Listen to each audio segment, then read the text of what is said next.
Olá pessoal, meu nome é Felipe Pereira, vim aqui dar uma dica rápida sobre assuntos que sempre caem na prova do Enem.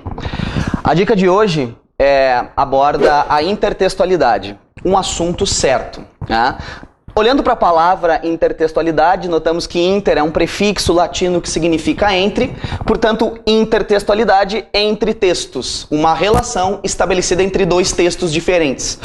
Um texto que se refere a outro texto. A primeira pergunta interessante de se fazer é: o que é um texto?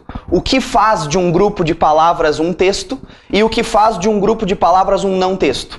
Então, tentando definir o que é texto, podemos dizer que o texto é uma construção linguística, uma construção vocabular que, evidentemente, da língua não pode fugir. Mas o que faz essa construção linguística um texto? Diríamos que essa construção linguística se torna um texto quando apresenta uma unidade de sentido. Notamos, portanto, que o texto é uma entidade dupla, um centauro, metade forma, língua, palavra, metade mensagem, significado, abstração.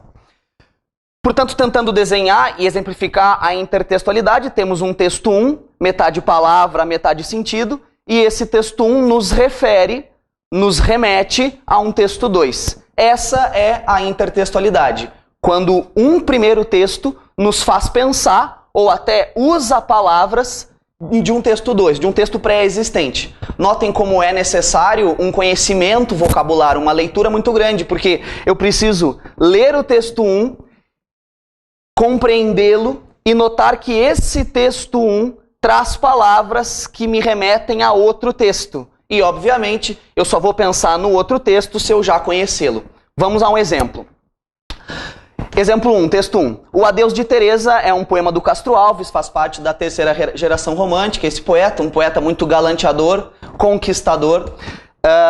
E ele diz assim: a vez primeira que fitei Teresa, como as plantas que arrasta a correnteza, a valsa nos levou nos giros seus, e amamos juntos, e depois na sala, adeus eu disse-lhe, a tremer com a fala.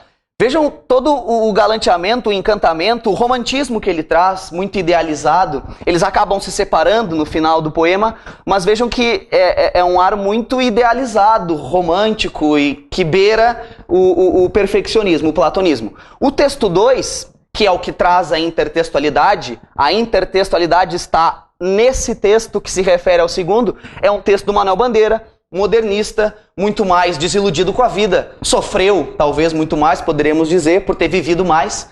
E vejam que o Manuel Bandeira começa, o nome do poema é Teresa, já se referindo a Teresa de Castro Alves, e o primeiro verso é: a primeira vez que vi Teresa.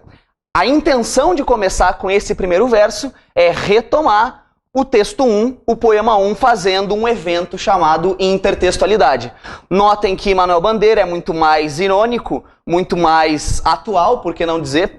A primeira vez que vi Teresa, achei que ela tinha pernas estúpidas, achei também que a cara parecia uma perna. Veja que ele está ridicularizando e até avacalhando a tal da Teresa, e parece que ele vai contradizer o texto 1. Isso é a intertextualidade. Quando um texto se relaciona com o outro, ridicularizando, afirmando, contrastando. E no fim ele diz: da terceira vez não vi mais nada. Os céus se misturaram com a terra e o Espírito de Deus voltou a se mover sobre a face das águas.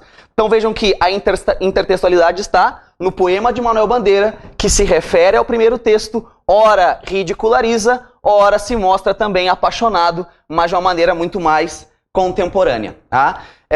Esse é o evento da intertextualidade e vejam como ter a capacidade de ver esse evento é muito enriquecedor, muito agregador. É sempre interessantíssimos lermos textos novos, inéditos, que nunca tínhamos visto e notar que esses novos textos nos remetem a textos que já foram lidos por nós. É sempre um momento, no mínimo, prazeroso.